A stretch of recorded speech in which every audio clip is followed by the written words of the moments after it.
Hey guys, it's Monday DIY, and why not to start this week by sharing with all of you a glowing skin DIY face mask. Yes, this one right here. Okay, so let's get into the ingredients. I always like to prepare fresh new face mask, so I'm only going to use half of an avocado for this DIY. I really want to brighten and reduce some pigmentation, so half of a lime will do the work for me because I'm used to the citric acidity.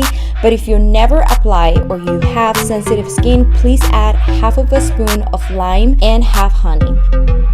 For better results, do this at night. Take some time to clean your face from makeup and creams before using this face mask. Once you are done with this step, you can use your fingertips or a makeup brush, obviously has to be clean, to apply it all over your face, neck and chest. You can tell when it's ready to be removed once you feel your face is kind of tight and the face mask is getting a little bit dark, or after 20 minutes.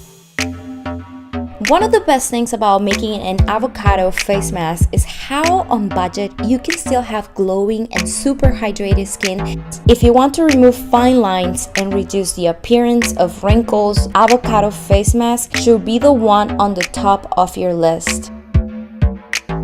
Let me ask you something. Did you prefer to eat it or to apply it? Which way do you think it will be more effective? Let me know in the comments below and give it a thumbs up if you like this Monday DIY face mask. See you next time. Pura Vida!